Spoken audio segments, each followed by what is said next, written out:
Este es un video de la asignatura Diseño de Estructuras 2 de la cátedra del arquitecto ingeniero Carlos Jeremía, del dictado del arquitecto Diego Fernández Paoli.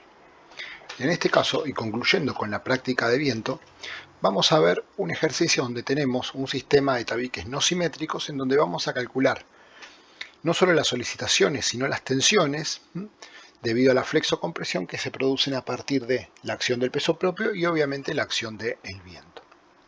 En este sentido tenemos una planta con estas características compuesto por 5 tabiques, 3 en un sentido, 2 en otro, cada uno con sus correspondientes dimensiones, todos del mismo espesor y de distintas longitudes, y tenemos los datos que también incluyen las acciones del viento 1, o sea, la resultante del viento 1 y la resultante del viento 2, y obviamente también para poder calcular el peso propio y demás, tenemos la altura del edificio con los niveles que abarca y la carga permanente por metro cuadrado que cada uno de los niveles se produce. En este caso es importante destacar que nosotros vamos a resolver solamente las acciones sobre los tabiques debido al viento 1 y a las tensiones producidas también debido al viento 1, pero vamos a utilizar el viento 2 para también calcular el centro de rotación para poder continuar con el ejercicio. Es así que comenzamos primero determinando las inercias de cada uno de los tabiques, recordando que la fórmula es siempre la misma, base por altura al cubo dividido 12, teniendo como base el espesor del tabique, en este caso todos iguales, y también tenemos la longitud del tabique, que en este caso auspicia como la altura de la sección, que vemos que en cada tabique lo tenemos como dato. Eso lo hacemos al cubo y lo dividimos por 12, que es una constante, y tenemos los resultados en metros a la cuarta de cada una de las inercias de los tabiques. Calculadas las inercias, pasamos a obtener el centro de rotación de la planta. Para eso lo tenemos que hacer a partir de los dos vientos. Comenzamos con el viento 1, en donde tenemos una carga de 120 toneladas, la resultante, y vamos a tomar un sistema de ejes de referencia, en este caso en los bordes inferiores e izquierdo, para poder determinar las distancias de este centro de rotación o baricentro de la planta. Entonces vemos que del tabique 1 a este sistema de referencias tenemos una distancia igual a 0, del tabique 2 10 metros y del tabique 3 que tenemos aquí tenemos 40 metros a nuestro sistema de referencia. En ese sentido, nosotros vamos a calcular la posición del centro de rotación como la sumatoria de las inercias de cada tabique por su distancia dividido la sumatoria total de todos los tabiques. Es por eso que en el sentido en el que vamos a calcularlo, teniendo en cuenta el viento 1, la resultante del viento 1, vamos a tener que el centro de rotación va a ser tanto como la inercia del primer tabique por la distancia del primer tabique a nuestro sistema de referencia, 0 metros, más la distancia del segundo tabique, por su inercia, más la distancia del tercer tabique por su inercia, dividido la sumatoria de las tres inercias. Acá es importante tener en cuenta que no estamos considerando el tabique 4 y el tabique 5 por la muy mínima inercia que van a tener respecto a los otros y que obviamente va a influir muy poco en la posición final del centro de gravedad. Esto nos va a dar un valor de 32,15 metros, lo cual es lógico. Tengamos en cuenta que si la posición de nuestro centro de rotación depende de las inercias de los tabiques, claramente el baricentro o el centro de rotación va a estar ubicado más cerca de donde tenemos los tabiques con mayor inercia, que en este caso es el tabique 3. Entonces vemos acá que nuestro centro de rotación respecto al eje X está ubicado a 32,15 metros respecto a este eje. Una vez que tenemos ubicados un eje, lo hacemos en el otro sentido también, sin antes calcular la distancia o la excentricidad que tenemos desde la reacción o la resultante del viento 1 hasta nuestro eje de rotación. En este caso lo calculamos como 32,15 menos 40 dividido 2, o sea, hacemos 32,15 menos 20 metros, que sería la distancia que tenemos de aquí a nuestro eje de la planta. Esto nos va a dar un valor de 12,15. Ahora sí, pasamos al viento 2, y para eso es que nosotros necesitamos, en este caso, más allá de que no calculemos los esfuerzos que se producen, lo necesitamos para calcular nuestro centro de rotación. Y lo vamos a hacer de la misma manera. Vamos a tomar las distancias que hay de cada uno de los tabiques a nuestro eje de referencia, que en este caso lo tomamos, como dijimos anteriormente, en la parte inferior de la planta, y vemos que el tabique 4 tiene 13 metros de distancia y el tabique 5, 0 metros. Calculamos la inercia de la misma manera, tenemos la inercia, calculamos, perdón, el centro de rotación De la misma manera tenemos la inercia del tabique 4 por la distancia que es 13 metros más la inercia del tabique 5 por la distancia que es 0 metros dividido la sumatoria de las inercias. Esto nos da un resultado de 10,03, que está ubicado siempre desde nuestro sistema de referencia, en este caso hacia arriba, y de nuevo vemos cómo nuestro eje de rotación está ubicado más cerca de los tabiques con mayor inercia. En la intersección de ambos tabiques nos va a quedar nuestro centro de rotación. Lo que obviamente nos va a estar quedando por calcular es la excentricidad, o sea, la distancia que existe entre la resultante, en este caso del viento 2, hasta nuestro centro de rotación, que va a ser ni más ni menos que 10,03 menos 13 dividido 2, que sería esta distancia, con lo cual nos daría la distancia que tenemos aquí, 3,53, que es esta medida que tenemos acotada en este lugar. Una vez que tenemos calculado el baricentro de nuestra superficie o el centro de rotación de la planta, pasamos a las acciones sobre cada tabique. Y acá volvemos a recordar que solamente en este ejercicio lo vamos a hacer para el viento 1. Vamos a comenzar por el efecto de traslación que produce el viento 1, y en este caso es importante recordar que la traslación que produce este viento lo van a absorber los tabiques que tienen un eje X o un eje de referencia X perpendicular a la acción del viento, o sea, el tabique 1, el tabique 2 y el tabique 3.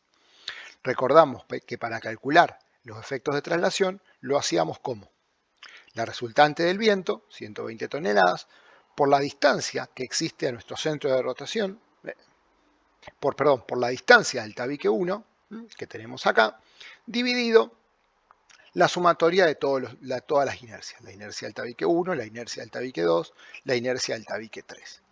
En el caso del tabique 2, exactamente igual. Tenemos la resultante total del viento 1, 120 toneladas, por la inercia del tabique 2 dividido la sumatoria de las inercias. Y lo mismo con el tabique 3.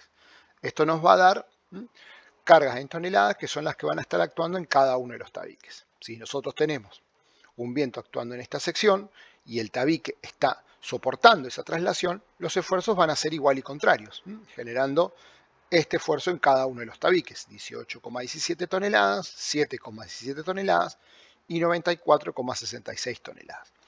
Recordando en este caso que es importante también verificar que la sumatoria de fuerzas respecto al eje Y siga siendo cero, o sea, 120 toneladas menos 94,66 menos 7,17 y menos 18,17 debería dar 0 o ser un valor muy parecido a 0 con un mínimo margen de error. Una vez que tenemos la traslación calculada, vamos a pasar a calcular el esfuerzo que se produce por la rotación que genera dicho viento. En este caso, recordemos que la fórmula para poder calcular los esfuerzos de rotación que se producen en cada uno de los tabiques va a ser igual al momento de rotación, que genera en este caso el viento 1, esta fuerza por esta distancia, por la inercia de cada uno de los tabiques por la distancia de nuestro centro de rotación, dividido la sumatoria de la inercia de todos los tabiques por su distancia al cuadrado.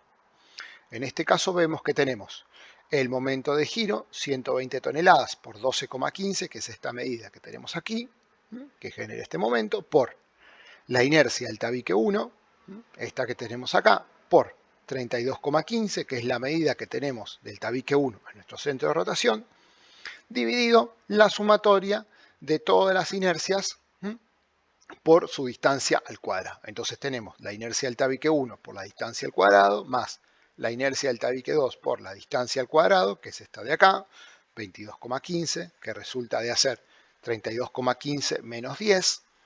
Tenemos la inercia del tabique 3, 27,46 más 7,85, por 7,85 al cuadrado, que es esta distancia que tenemos aquí. Más, y acá es importante aclarar que estamos incluyendo también los tabiques 4 y 5, la inercia del tabique 4 por la distancia al cuadrado y la inercia del tabique 5 por la distancia al cuadrado. ¿Por qué? Porque obviamente al estar separados, al tener una distancia respecto a nuestro centro de rotación, también van a estar soportando la rotación que produce el viento 1. Esto nos da que sobre el tabique 1 vamos a tener una fuerza de rotación o una fuerza generada por la rotación de los tabiques de 29,89 toneladas.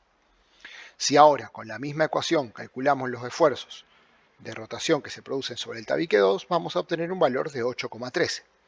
Acá es importante recordar que nosotros tenemos el momento de giro que produce el viento 1, 120 toneladas por 12,5, como un valor que se va a repetir. Y obviamente todo el denominador de la ecuación, todo el divisor de la ecuación que tenemos abajo, también va a ser el mismo valor, porque obviamente las inercias y las distancias no cambian. Lo único que vamos a cambiar va a ser la inercia de cada tabique, como vemos acá, y la distancia a nuestro centro de rotación. De esta manera obtenemos el esfuerzo sobre el tabique 2, sobre el tabique 3, sobre el tabique 4 y sobre el tabique 5. Recordemos que la constante que se mantiene es todo el denominador de la ecuación y obviamente el momento de vuelco que se calculaba como 120 por la distancia, 12,5 metros. Acá lo mismo, acá ya está obviamente calculado, igual que acá, igual que en esta ecuación. Una vez que tenemos todos los valores resueltos o calculados, tenemos que ver cuál es el sentido que van a tener dichos esfuerzos. Y para eso nos frenamos un momento en analizar la planta y vemos que nuestro viento 1 va a generar un giro en este sentido respecto a nuestro centro de rotación.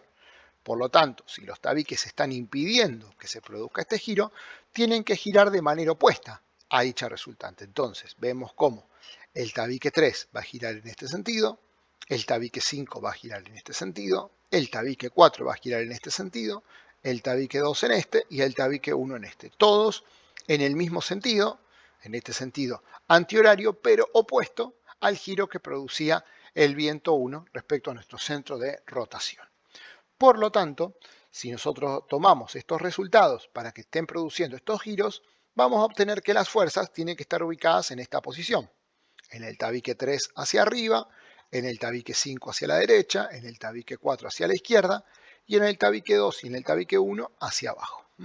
De esta manera nosotros vamos a saber si los esfuerzos de traslación y de rotación se suman o se restan en cada uno de los tabiques, teniendo en cuenta el sentido que tiene cada uno. Por ejemplo, en el tabique 1 se van a sumar, en el tabique 2 lo mismo, en el tabique 3 se van a restar y en el tabique 4 y 5, como tenemos una carga, directamente va a ser ese valor. Obtenemos los valores definitivos y ahí vamos a tener, obviamente, las resultantes finales que van a estar actuando sobre cada uno de los tabiques, teniendo en cuenta que nosotros podemos hacer una última verificación, en este caso tanto en el eje X como en el eje Y, solamente respecto al viento 1. O sea, podemos hacer sumatoria de fuerzas en el eje Y, donde hagamos 48,06 más 15,03 más 56,63 menos 120 toneladas y nos debería dar 0. Y de nuevo hacer lo mismo para el tabique 4 y 5. Podemos hacer 1,41 que va en un sentido menos 1,41 que va en el otro sentido que también da 0. Es importante recordar que esta verificación no incluye el viento 2 porque nosotros recordemos que estamos calculando solamente para la resultante del viento 1. Una vez que tenemos calculados los esfuerzos, vamos a calcular las tensiones que se producen sobre cada uno de los tabiques. Y en este caso tenemos que entender que cada uno de estos tabiques está sometido a dos tipos de esfuerzos. Un esfuerzo de flexión, generado por las cargas de viento, y otro generado de compresión por la carga que están soportando a partir del peso propio de cada una de las losas y la carga que está actuando sobre cada una de ellas. En este caso vamos a comenzar con las tensiones debido a la flexión, o sea, con los esfuerzos que acabamos de calcular recientemente. Entonces, para calcular los esfuerzos de momento flector que actúa sobre cada uno de los tabiques, vamos a agarrar el esfuerzo que tenemos actuando en cada uno de ellos y lo vamos a multiplicar por la distancia hacia el lugar donde mayor momento vamos a tener, que es en la base. Entonces vamos a hacer fuerza por distancia, la distancia en este caso la vamos a tomar como la mitad de la altura, h sobre 2, y vamos a tener, por ejemplo, en el tabique 1, 48,06 por 60 metros dividido 2, o mejor dicho, por 30 metros. Vamos a calcular de la misma manera el momento en el tabique 2, en el tabique 3, en el tabique 4 y en el tabique 5. Esto nos va a dar un valor en tonelámetros, obviamente estamos calculando un momento flector. Y ahora, para poder calcular las tensiones, tenemos que recordar que la característica de la sección que se oponía a un esfuerzo del momento flector era la inercia del tabique. O sea, a mayor inercia que tenía un tabique, mayor resistencia oponía al momento flector. Pero en este caso, obviamente, como estamos trabajando con secciones y tensiones que no se producen de manera constante en toda la sección, tenemos que utilizar el módulo resistente para ver cuáles son las tensiones que se producen en las fibras más desfavorables o en las fibras más alejadas de nuestra sección. En ese sentido, recordamos que el módulo resistente se calculaba cuando teníamos una sección rectangular, como en este caso son los tabiques, como base por altura al cuadrado dividido 6. En este caso, para cada uno de los tabiques calculamos el módulo resistente como la base, que es el espesor del tabique, 0,15 por su longitud, que es la altura, 7,5 para el tabique 1, 5,5 para el tabique 2, etcétera, etcétera, al cuadrado, dividido 6, que es una constante. Esto nos da los módulos resistentes de cada uno de los tabiques y ahora sí calculamos las tensiones. Y recordamos que las tensiones debido a la flexión se calculaban como el momento dividido el módulo resistente. En este caso el momento máximo, que es el que se produce en la base, y el módulo resistente que tiene cada uno de los tabiques.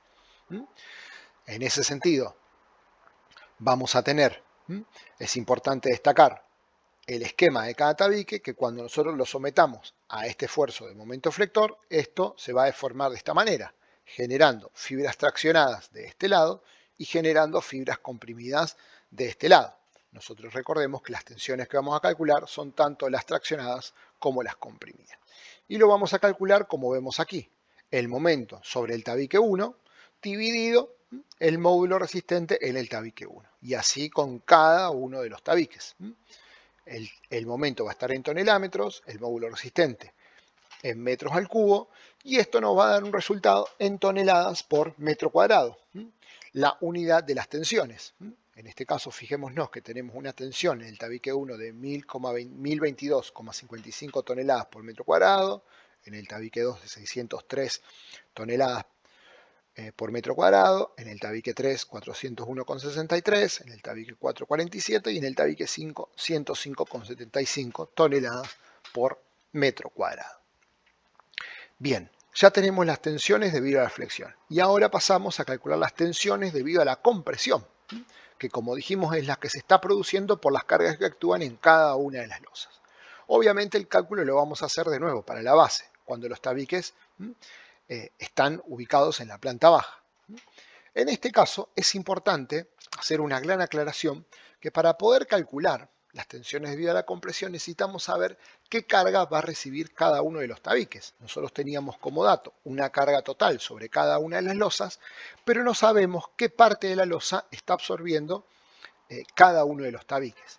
Entonces lo que hacemos en este caso y en los ejercicios que nosotros vayamos a dar en la práctica va a ser similar, vamos a estipular un sistema de columnas que obviamente va a estar aportando a soportar las cargas que se producen en una planta. Una planta tenemos que aclarar que no está compuesta solo de tabiques, sino también de columnas, pero que en este caso nosotros obviamos a la hora del cálculo de viento por su tan pequeña sección y obviamente por su muy pequeña inercia que contiene. Entonces por eso es que las obviamos.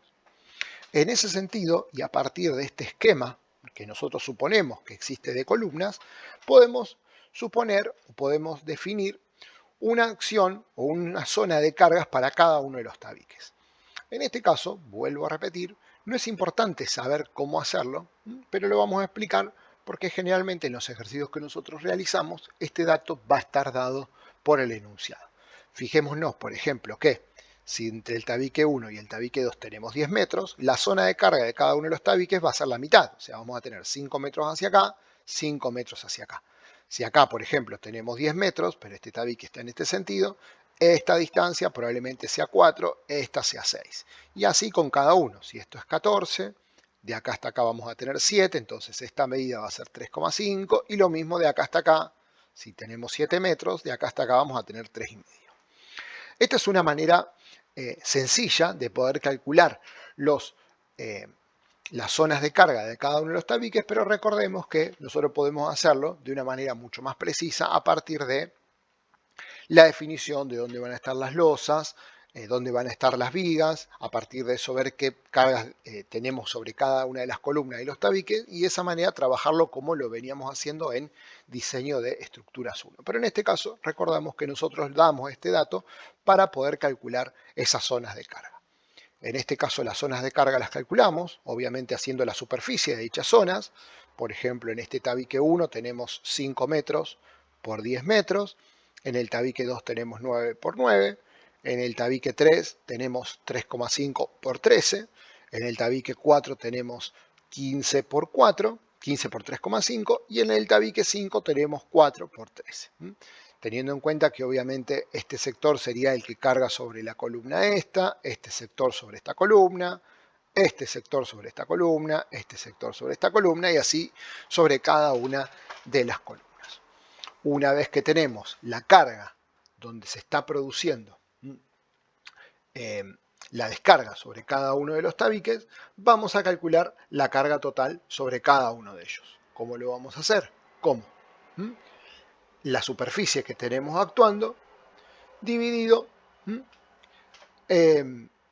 lo que teníamos de fuerza sobre cada uno de los tabiques a partir de la carga que se generaba. Este valor de toneladas de metro cuadrado, recordemos que era la carga que se estaba generando sobre cada una de las losas. Entonces tenemos la carga por la superficie, por los 20 niveles, recordemos que nuestro edificio estaba compuesto de 20 niveles, vamos a tener la carga total que se va a producir en cada uno de los tabiques.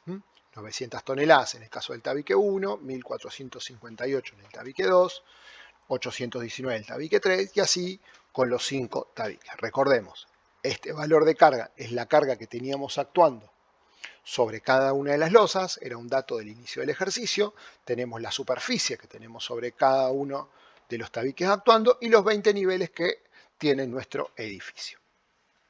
Una vez que tenemos la carga total, tenemos la superficie donde está actuando y tenemos ya las tensiones de flexión, pasamos a calcular las tensiones debido a la compresión.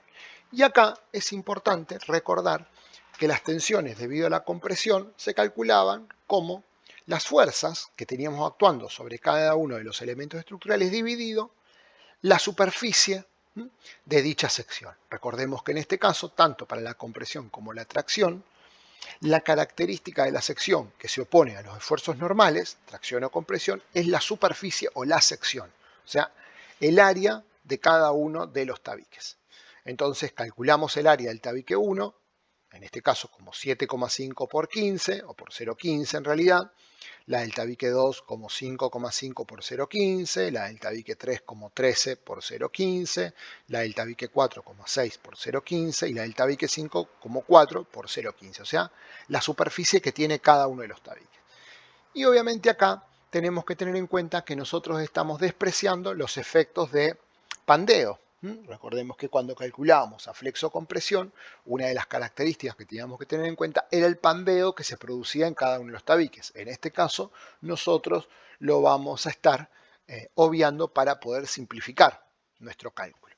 Entonces, las tensiones sobre cada uno de los tabiques debido a la compresión lo vamos a calcular como la carga total que está recibiendo, el valor que acabamos de calcular acá, dividido la superficie o la sección de cada uno de los tabiques. Esto nos va a dar un valor en toneladas por metro cuadrado de, en el caso del tabique 1, 800 toneladas por metro cuadrado, 1767,27 toneladas por metro cuadrado en el tabique 2, 420 en el tabique 3, 1050 en el tabique 4 y 1560 toneladas por metro cuadrado en el tabique 5. Una vez que ahora nosotros tenemos nuestros resultados ya aislados de las ecuaciones, vamos a ver cómo vinculamos estos dos aspectos. Por eso es que dibujamos un esquema de nuestros 5 tabiques, 1, 2, 3, 4, 5, para calcular y ver cuáles son las tensiones que se producen finales. Recordamos que las tensiones debido a la flexión van a generar estos diagramas. Como vimos anteriormente, vamos a tener tensiones que van a generar fibras traccionadas y tracciones y esfuerzos, tensiones que van a generar fibras comprimidas. Recordemos que la flexión que se generaba a partir del viento hacía que esto se deformara, que tuviéramos tensiones positivas y tensiones negativas. En este caso las positivas son las que se generan a partir de los esfuerzos de tracción y las negativas de compresión. Entonces tenemos el diagrama de tensiones del tabique 1, el del tabique 2, el del tabique 3, el tabique 4 y el tabique 5. Son estas tensiones que tenemos marcadas acá. Y también vamos a tener las tensiones debido a la compresión, que en este caso van a ser constantes. En el tabique 1, tabique 2, tabique 3, tabique 4 y tabique 5 con sus valores correspondientes.